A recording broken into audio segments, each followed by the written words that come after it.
Welcome back to Wake Up Barstool here on FS1. We tackle the toughest of topics on a daily basis. And today we're talking football, college football, a couple of programs in the rut currently. What does the future hold? We'll talk Wisconsin, maybe a little LSU.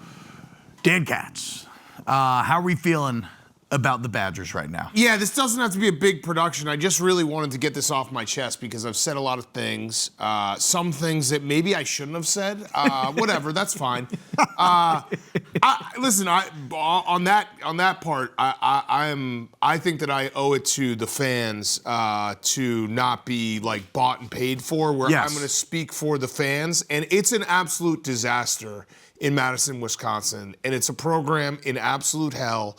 And yesterday, Chris McIntosh released a statement essentially saying that the Badgers are going to stay the course and Luke Fickell is going to keep his job and they're going to invest more money into the program, into the NIL, and that will fix it.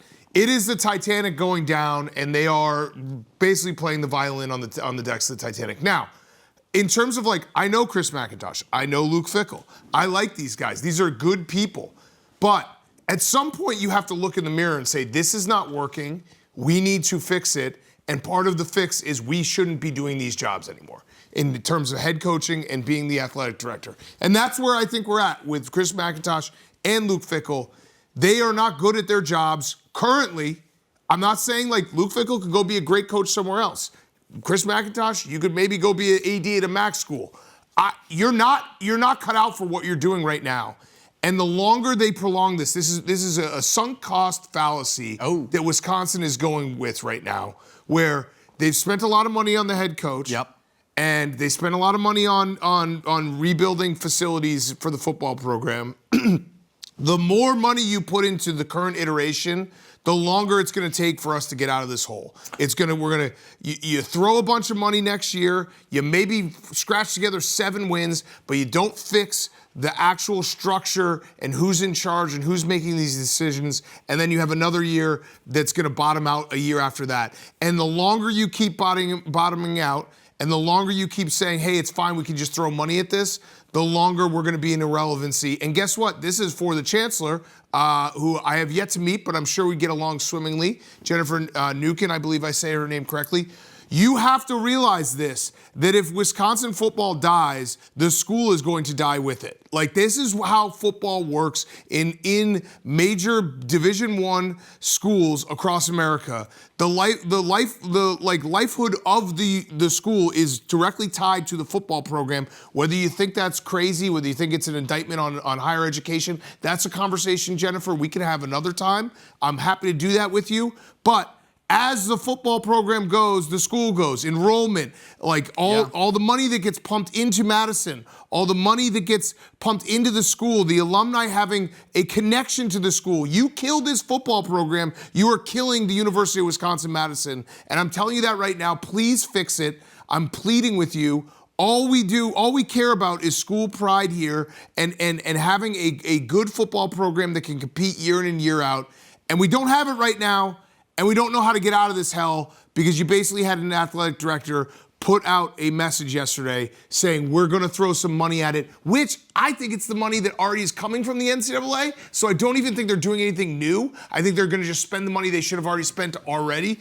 So the rev share. Fix it now. Otherwise, it's going to get way, way worse, and it's going to be you. You guys are going to be the ones that killed the Wisconsin football program. It might already be dead, but you will for sure kill it if you keep doing the same things. What is Fickell's buyout right now? $20 million.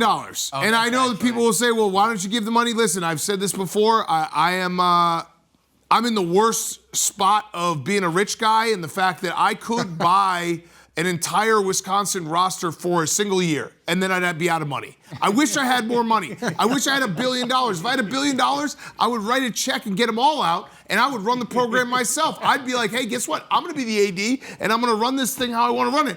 I don't have that type of money. I wish I did, but you got to, you have to look in the mirror and say, when is this not working anymore?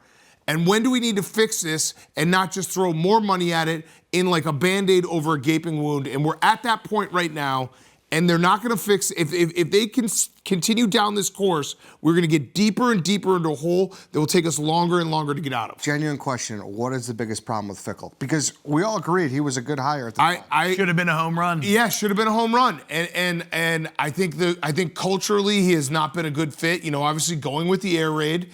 The team has not gotten better. We've gotten significantly worse. And I just think the culture's broken, and it's hard to coach in college football. The culture matters. Like, guys buying in matters.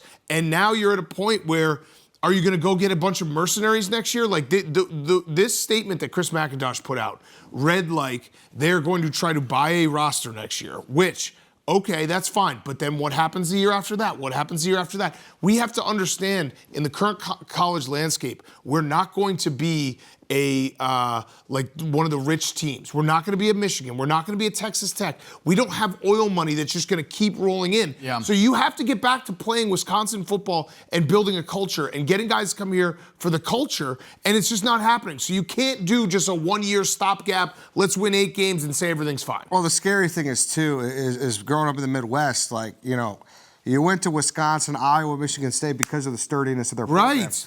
Those kids are going to start going to Illinois and Indiana. No, Eddie, not start. It's happened. Yeah. Illinois and Minnesota has been starting to take our offensive linemen year in and year out. Mm-hmm. It's a joke, and it just keeps eroding to a point where it is a complete disaster. We're in absolute hell.